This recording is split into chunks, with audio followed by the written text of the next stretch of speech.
Holidays-nale, adu namma GT Holidays da. GT Holidays, South India's #1 travel brand. You know you are special when you're with GT Holidays. தமிழக வெற்றி கழக தலைவர் Vijay video வெளியிட்டு கரூர் கூட்ட நெரிசலில் உயிரிழந்தவர்களுக்கு இரங்கல் தெரிவித்திருக்கிறார்.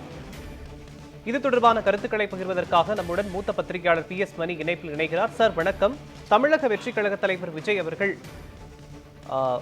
கரூரில் இறந்த கூட்ட நெரிசலில் இறந்தவர்களுக்கு இரங்கல் தெரிவித்து ஒரு காணொலி ஒன்றை வெளியிட்டிருக்க, அதை பற்றி இதை எப்படி சார் பாக்குறீங்க?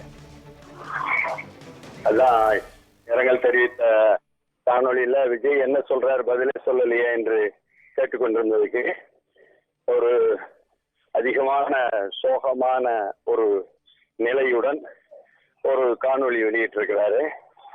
அதை ஒரு எதிர்பாராத அந்த துயர சம்பவத்தை அவர் தன்னுடைய பாணியில் மிகவும் வருத்தத்தை தெரிவிச்சுக்கிற அதே நேரத்தில் அதற்கு காரணங்கள்னு சொல்லி போட்டு நீங்க பழிக்கு பழி வாங்குற மனோபாவத்தில் இருக்கக்கூடாதுங்கிற செய்தியும் சொல்றாரு. காவல்துறை தன்னுடைய தொண்டர்களை கைது செய்வதை என்னத்தான் உங்களுக்கு நேரடியா மோதணும்னா என்கிட்ட மோதுங்க, வீட்டில் இருப்பேன் இல்லைன்னா அலுவலகத்தில் இருப்பேன், அவங்கள போய் தொண்டர்களை போய் ஏன் அந்த மாதிரி வழக்கு போட்டு கைது பண்றீங்க என்ற விஷயத்தையும் சேர்த்து தன்னுடைய அரசியல் ரீதியான குற்றச்சாட்டை அதுல பதிவு பண்ணிடுறார். அப்ப இது என்ன ஆகும்னா அவருடைய தொண்டர்களுக்கோ இளைய தலைமுறைக்கோ அதன் மூலம் பறந்துபட்ட மக்களுக்கும் அவர் பதில் சொல்லிட்டாரு 4 வரியில 4 நிமிடத்துல என்பதாக போகும்.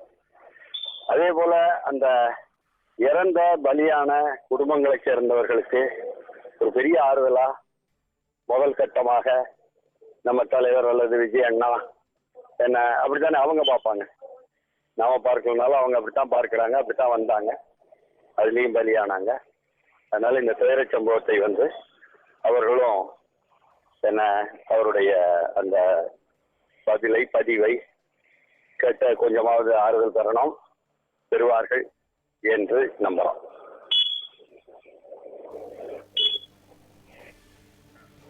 சார், இப்போ தமிழக வெற்றி கழக தலைவர் விஜய் பேசும்போது அனைத்து உண்மைகளும் மக்களுக்கு தெரியும், விரைவில் அனைத்து உண்மைகள் வெளிவரும் அப்படின்னு சொல்லியிருக்காரு. இது எதை குறிப்பிட்டு பேசியிருக்காரு சார்? அதாவது அவங்களை பொறுத்தவரை பல்வேறு ஆவணங்களை எடுத்திருப்பதாகவும் ஆதாரங்கள் இருப்பதாகவும் இப்படியெல்லாம் தான் இது நடந்தது என்பதாகவும் அதை நீதிமன்றத்தில் கொண்டு போய் வைக்கக்கூடிய வழக்கறிஞர் பிரிவு அவர்களுடைய வழக்கறிஞர் பிரிவு செய்துட்டு இருக்கு.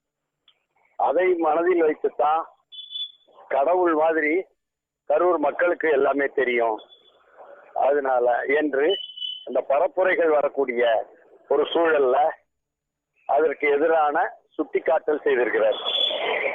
அதாவது 2 வரிகள்ல சொல்லி பல வரிகளை புரிய வைக்கிற மாதிரி தான் அவருடைய உரைகளும் இருந்தது. இப்பொழுது இதிலும் கூட அதுதான் தென்படுது.